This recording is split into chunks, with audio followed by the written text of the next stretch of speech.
अऊज़ु बिल्लाहि मिनश्शैतानिर्रजीम बिस्मिल्लाहिर्रहमानिर्रहीम। अस्सलाम वालेकुम। उम्मीद है कि आप सब खैरियत से होंगे। अल्लाह तबारक तआला आप सबको हमेशा खुश रखे, आबाद रखे। आज जो सिंध के सूबे में जो एक वाकया पेश आया, जो इंतहाई अफसोसनाक वाकया, जिसको देखने और सुनने के बाद अपने आप पर शर्मिंदगी होती है कि हम इंसान हैं और अल्लाह तबारक तआला ने हमें अशरफुल मखलूकात में से बनाया है कि हम बेज़बान जानवर को तकलीफ दे रहे हैं जो अपने जज्बात का इजहार नहीं कर सकता, और अगर वो इजहार करता भी है तो आंसुओं की सूरत में इजहार करता है।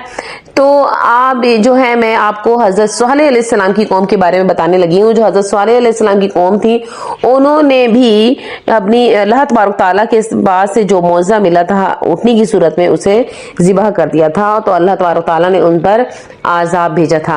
तो ये वाकया मैं बताने लगी हूँ कि हजरत सोहैल अलैहिस्सलाम का ताल्लुक जो है अरब के एक मशहूर कबीले कौम समूद में से था, और कौम समूद का आगाज जो था कौम आद के उन लोगों में से था जो हजरत हूद अलैहिस्सलाम पर ईमान लाते थे।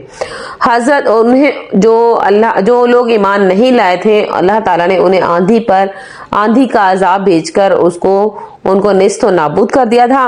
और जो लोग हजरत हूद अलैहिस्सलाम पर ईमान लाए थे वो कौम समूद यानी कि आद सानी भी उन्हें कहा जाता है।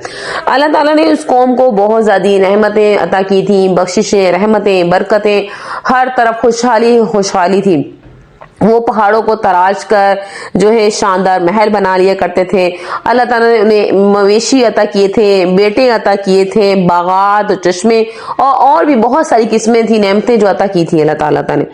तो कौम समूद ने भी इन नेमतों पर अल्लाह ताला का शुक्र अदा करने की बजाय वो क्या करने लगे, कुफ्र और शिर्क का क्या करने इस रास्ता उन्होंने इख्तियार कर लिया। वो कुफ्र और शिर्क करने लगे और अपनी इन तमाम नेमतों पर अपने आप पर तकब्बुर करने लगे, ताकत पर तकब्बुर करने लगे। अल्लाह ताला ने कौम समूद को सीधा रास्ता दिखाने के लिए हजरत सोहैल अलैहिस्सलाम को रसूल बनाकर उनके पास भेजा। गौर से सुनिएगा कि अल्लाह ताला ने जब कौम समूद अपने आप पर तकब्बुर करने लगी और अपने आप पर घमंड करने लगी, तो अल्लाह ताला उनको राह रास्त पर लाने के लिए हजरत सोहैल अलैहिस्सलाम को उनकी तरफ भेजा। आप अलैहिस्सलाम ने लोगों को बताया कि एक अल्लाह की इबादत करो और जो नेमतें अल्लाह की तरफ से तुम्हें मिली हैं उसका शुक्र अदा करो, और उनको शिरक करने के बजाय बूतों की पूजा करना छोड़ दो, शिरक नहीं करो, सिर्फ और सिर्फ एक अल्लाह की इबादत करो। कौम समूद ने हज़रत सोहैल अलैहिस्सलाम की मुखालफत की और तौहीद की दावत को मानने से इनकार करे, क्योंकि जब इंसान घमंड में होता है, तकब्बुर में होता है, तो वो अपने आप को भूल जाता है। उन लोगों ने आप अलैहिस्सलाम पर तरह तरह के एतराज़ात शुरू कर दिए और उनकी कौम के काफिर ने अपने बड़े सरदारों को बुलाकर उन्हें गुमराही की तरफ किया, और गरीब जो थे अहले ईमान जो थे सीधे रास्ते से हटाने की उन्हें बहुत कोशिश की, यानी कि जो बहुत ज्यादा गरीब लोग थे उन्हें अपने रास्ते से हटा के उन्होंने बहुत ज्यादा कोशिश की। कौम समूद ने हजरत सोहैल अलैहिस्सलाम को एक अजीब व गरीब मुतालबे कर दिया, यानी कि आप उन्होंने मुतालबा कर लिया कि आप अगर हैं अल्लाह के नेक बंदे हैं, आप नबी हैं, तो हमारा मुतालबा पूरा करें। तो कहने लगे अगर तुम अल्लाह ताला के सच्चे रसूल हो तो कोई निशानी लेकर आओ। उनका यह मुतालबा था कि आप हमारी आंखों के सामने पहाड़ से जिंदा ऊँटनी निकले जो बच्चा पैदा करे, तब वो हजरत सोहैल अलैहिस्सलाम को अल्लाह का रसूल मानेंगे। हजरत सोहैल अलैहिस्सलाम ने अल्लाह तबारक तआला से दुआ मांगी, तो अल्लाह ताला ने उन्हें ये मौजज़ा अता फरमाया और पहाड़ से एक जिंदा ऊँटनी निकल आई, जैसे कुरान मजीद में अल्लाह ताला की ऊँटनी कहा जाता है, यानी कि जिसे अल्लाह ताला की ऊँटनी कहा जाता है। ये ऊँटनी उनके लिए आजमाइश बनकर भेजी गई थी। बड़ा मौजज़ा देखकर ईमान लाते हैं कि नहीं लाते हैं, मगर इस मौजज़े को देखने के बाद भी कौम समूद के चंद ही लोग हजरत सोहैल अलैहिस्सलाम पर ईमान लाए। सोहैल अलैहिस्सलाम ने कौम को खबरदार किया, ये अल्लाह ताला की ऊँटनी है, तुम लोग उसे कोई नुकसान ना पहुंचाना। अगर तुमने इस ऊँटनी को नुकसान पहुंचाया तो तुम पर अल्लाह तबारक तआला का अजाब नाजिल हो जाएगा। सोहैल अलैहिस्सलाम ने अपनी कौम को नसीहत करते हुए फरमाया, ए मेरी कौम, तुम अल्लाह की इबादत करो, तुम्हारे इसके सिवा कोई तुम्हारा महबूद नहीं। यकीनन तुम्हारे पास आ गई है तुम्हारे रब की तरफ से वाज़ह दलील, यानी कि ये अल्लाह की ऊँटनी है जो तुम्हारे लिए एक निशानी है।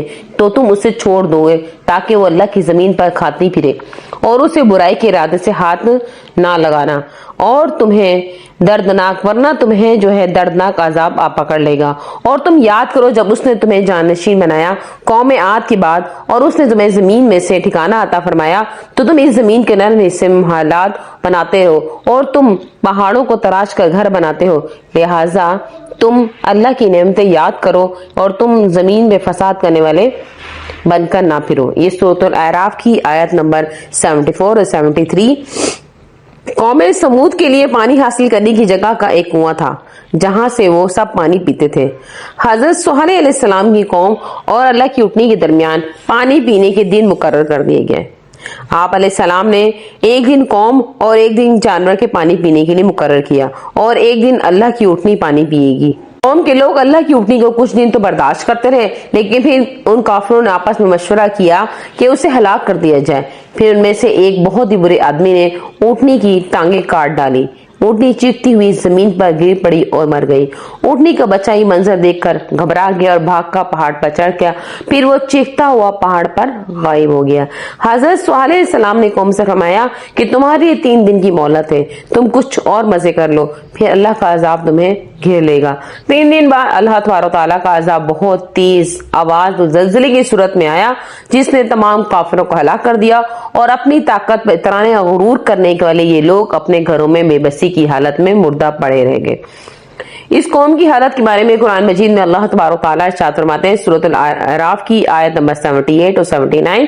پھر ان لوگوں کو زلزلے نے پکڑ لیا تو وہ اپنے گھروں میں اوندھے منہ پڑے ہوئے رہ گئے۔ پھر صالح علیہ السلام نے ان لوگوں کی طرف منہ پھیر لیا اور فرمایا، اے میری قوم، یقیناً میں نے تمہیں اپنے رب کا پیغام پہنچا دیا تھا اور میں نے تمہاری خیر خواہی کی، لیکن تم خیر خواہ کو پسند نہیں کرتے تھے۔ قوم سمود کو وہ خوبصورت گھر اور عالی شان محلات جن پر بہت ناز و گھمنڈ تھا، اللہ تعالیٰ کے عذاب سے کھنڈرات اور ویرانے میں بن گئے، گویا ان پر کوئی باقی نہ رہا۔ یہ کھنڈرا آدمی موجود ہے اور لوگوں کے لیے عبرت کا نشان ہے، یعنی کہ جنہوں نے اللہ کی روٹنی کو قتل کیا تو اللہ تبارک تعالیٰ نے آسمان سے اس پر عذاب نازل کیا اور زلزلے کی صورت میں تھا۔ تو میرے بہن بھائیوں، یہ جو واقعہ میں نے آپ کو بیان کیا ہے کہ ہم انسان اشرف المخلوقات ہونے کے باوجود بھی ہم اس پر عبرت حاصل نہیں کرتے کہ ہم بے زبان جانور کو اس کو قتل کر دیتے ہیں، اس کے اذیت پہنچاتے ہیں، اسی ٹانگ کاٹ ڈالی، تو کیا ہم پر اللہ تبارک تعالیٰ کا عذاب نازل نہیں ہوگا کہ اللہ تبارک تعالیٰ کے جو بے زبان جانور ہیں، مویشی، ان پر اس طرح کے ظلم و ستم کر رہے ہیں؟ اللہ تبارک تعالیٰ ہم سب کو ہدایت عطا فرمائے۔ وآخر دعوانا ان الحمدللہ رب العالمین۔